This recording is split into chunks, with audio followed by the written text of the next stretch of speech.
Madame, Messieurs, bonjour et bienvenue au Flash Info de ce vendredi 20 juin 2025 sur Kivu Morning Post. Une formation militaire accélérée de jeunes a débuté à Nialé, qui est près de Béni au Nord Kivu. Les participants, parmi lesquels 2 anciens députés, recevront une prime à la fin de leur formation. Ils se préparent à défendre le pays. Motivés, ils déclarent qu'ils sont prêts à faire respecter la RDC. Suivez les détails ici. Deuxième section, demi-pas en avant, marche. 3 pas en avant, marche.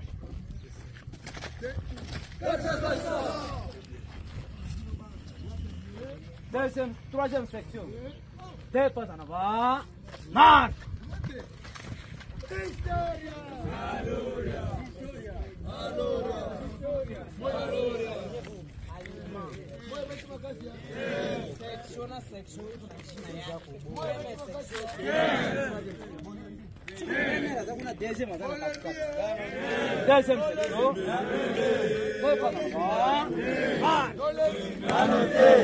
Deuxième section,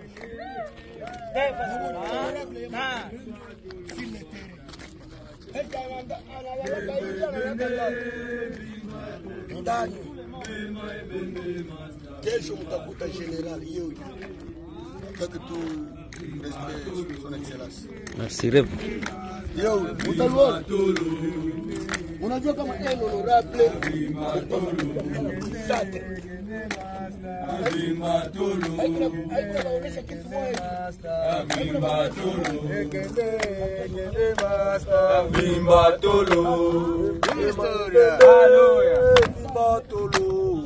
Mema ebende master Bimbatolo. Mema ebende Bimbatolo. Mema ebende master Bimbatolo. Mema ebende Bimbatolo. Mema ebende master Bimbatolo. Mema ebende Bimbatolo. Mema ebende master Bimbatolo. Ebende master Bimbatolo.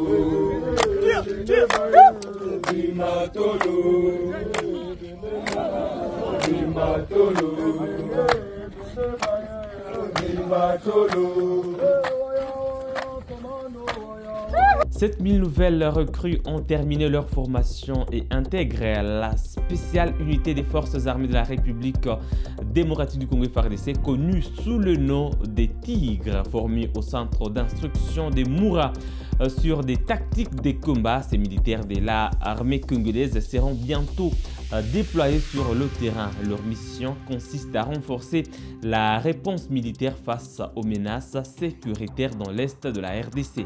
Reportage.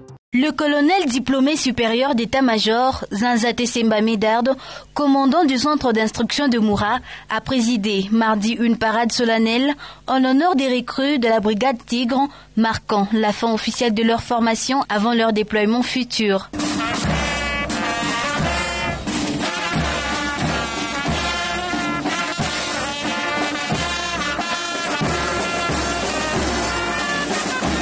Au cours de cette cérémonie empreinte de discipline et de ferveur militaire, le colonel a procédé à la remise des nouvelles tenues aux recrues, les félicitant pour leur endurance exemplaire, leur sens de l'écoute et leur engagement. 13 heures debout sans relâche, c'est la marque des vrais soldats, a-t-il déclaré, saluant la détermination affichée tout au long de leur parcours.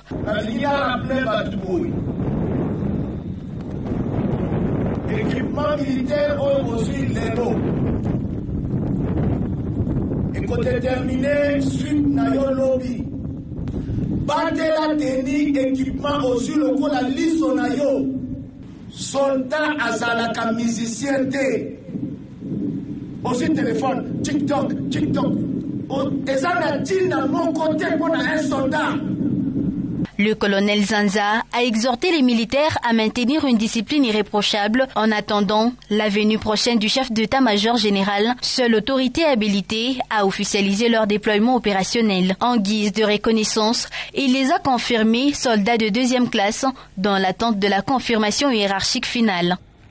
Chef d'état-major général, alobi na rassuré avant samedi azoya komona bino koprepare bino baoyo bakozala prêt mpona kopesa mission oyo mboka etindaki bino a na yango lokola bolakisi mwa discipline namoni contrat oyo tosololaki na ntongo ebandi kokokisama. Par conséquent, na déclaré bino à partir de sikoyo soldat de deuxième classe.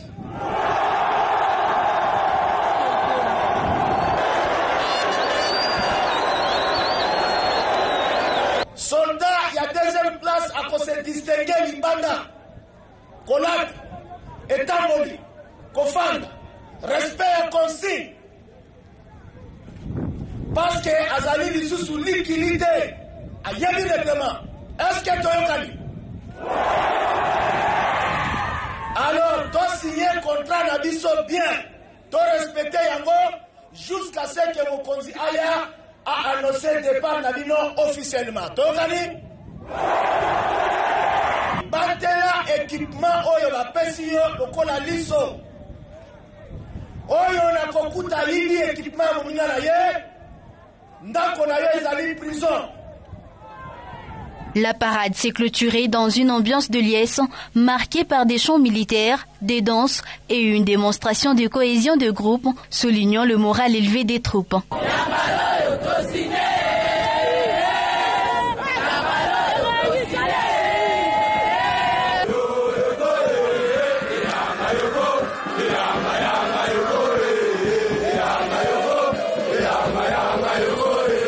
Le centre d'instruction de Moura, situé dans le Haut-Katanga, est reconnu pour sa rigueur, sa discipline et sa capacité à former des militaires aguerris destinés à défendre l'intégrité territoriale de la République démocratique du Congo. L'organisation Uswahili a dénoncé la stigmatisation des swahiliphones lors d'une conférence de presse à Goma. Henri Moussa Kitoko, coordonnateur national, a signalé une discrimination systématique depuis l'arrivée de Tshisekedi au pouvoir. Il a affirmé que les leaders swahiliphones sont souvent écartés des responsabilités publiques. Uswahili, créé pour promouvoir le swahili, appelle le gouvernement à présenter des excuses officielles et à rétablir la dignité des swahiliphones. Suivez-le. Le simple fait d'être swahilophone devient une faute, une tâche, une suspicion permanente. Nous sommes accusés d'être infiltrés dans l'armée, de saboter les institutions, de trahir la nation. L'acharnement est constant et les preuves manquent. La vérité est simple. On veut nous éliminer symboliquement, juridiquement et physiquement. Devant cette situation gravissime, nous, leaders et représentants de l'espace swahiliophone, exigeons publiquement des excuses sincères et officielles du régime de Tshisekedi pour les offenses, exclusion, stigmatisation et violences faites aux swahilophones. L'arrêt immédiat du bradage de nos ressources naturelles et la mise en place d'un mécanisme transparent de gestion incluant les ayants droit locaux. La restructuration des forces armées pour garantir l'équité dans le recrutement, la formation et l'encadrement de nos jeunes. Des poursuites judiciaires pour haute trahison à l'encontre de tous ceux qui accusent Kabila des Rwandais pendant qu'ils savaient et l'ont servi avec loyauté. Je voudrais un peu expliquer. Vous êtes en politique. Vous êtes des leaders nationaux. Sous les coups, je ne sais pas de quoi, vous êtes conscient, parce que c'est eux qui disent que c'est un étranger, c'est un Rwandais.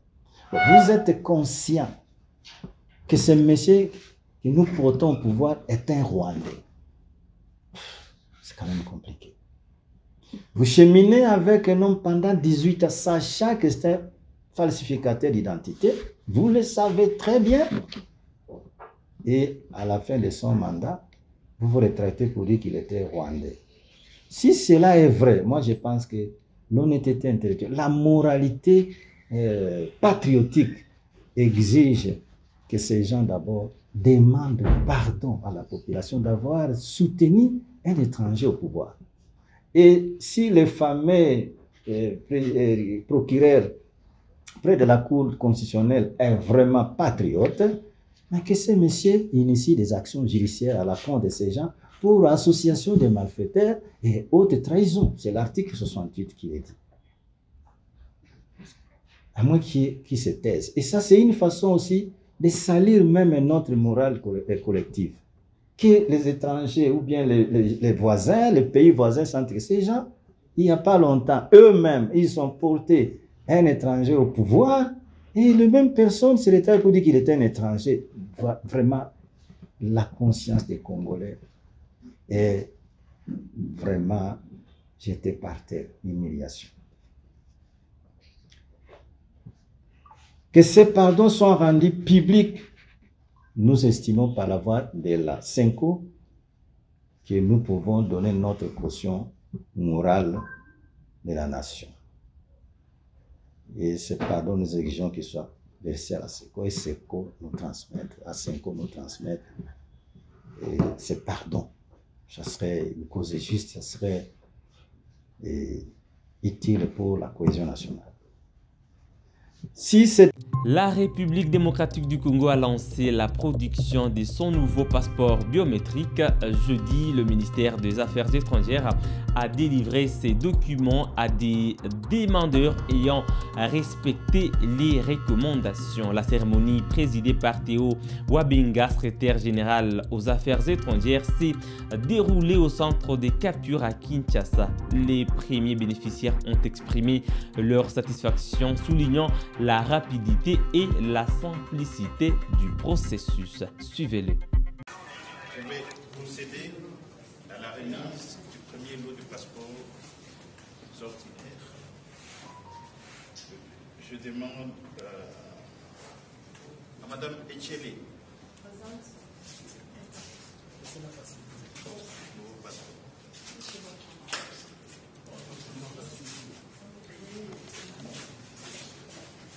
Monsieur Batangi.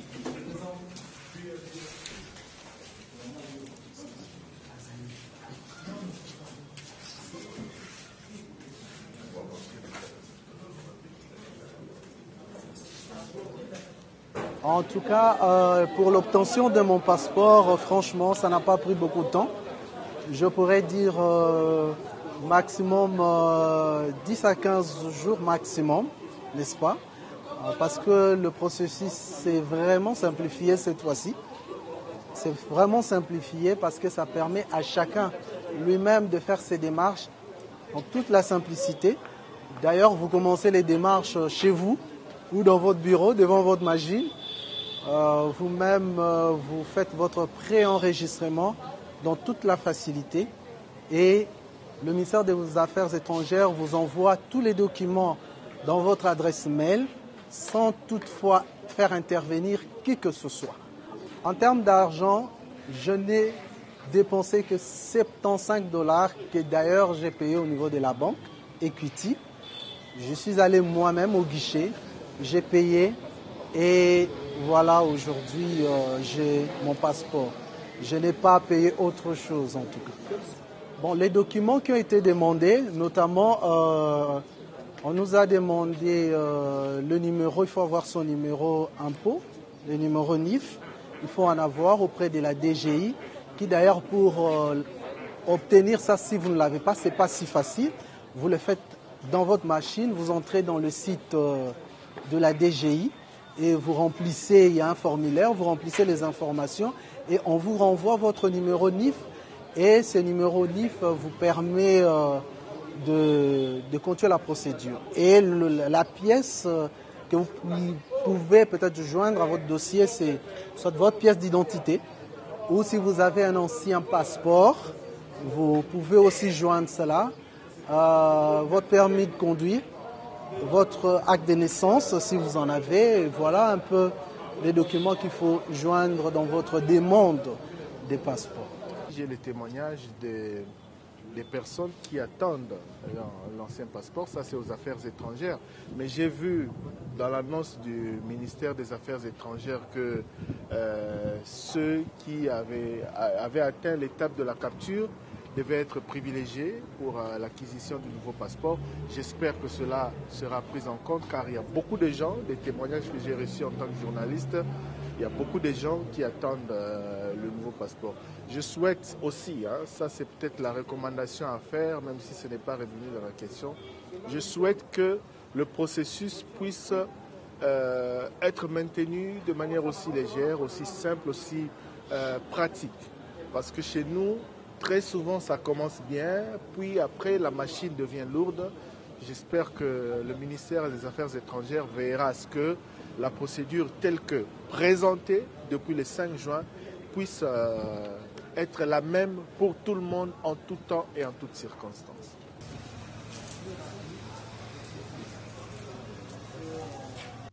Et enfin, le vice-premier ministre des Transports a reçu jeudi l'ambassadrice du Royaume-Uni, Alison King. Ils ont discuté des investissements britanniques dans les transports et l'énergie ainsi que du développement du corridor des Lobito. La situation sécuritaire dans l'est du pays a également été abordée. La diplomate a salué les avancées dans le processus de paix et a réaffirmé l'engagement du Royaume-Uni à soutenir la RDC par l'aide humanitaire. Suivez. On a abordé plusieurs sujets dans les investissements britanniques possibles dans les domaines de l'énergie, l'infrastructure routière, ferroviaire et le corridor de Lobito. On a aussi abordé la situation très difficile des 5 millions Congolais qui habitent sur l'occupation dans l'est du pays et nos efforts pour fournir de l'assistance humanitaire, mais tout en respectant aussi la vision des autorités congolaises. On a des développements encourageants, je peux dire, dans le processus de paix entre la RDC et le Rwanda, on a tous vu hier soir de Washington, et juste pour encourager la RDC de continuer la recherche d'une solution pacifique politique. Et je crois que la RDC et le BPM a très bien clairement exprimé l'intention et l'importance primordiale de la paix pour la RDC. Madame, Monsieur, voilà qui met un terme à ces flash info sur Kivu Morning Post. Merci à vous de l'avoir suivi du début à la fin. On se fixe un nouveau rendez-vous d'actualité d'ici et là. Portez-vous bien.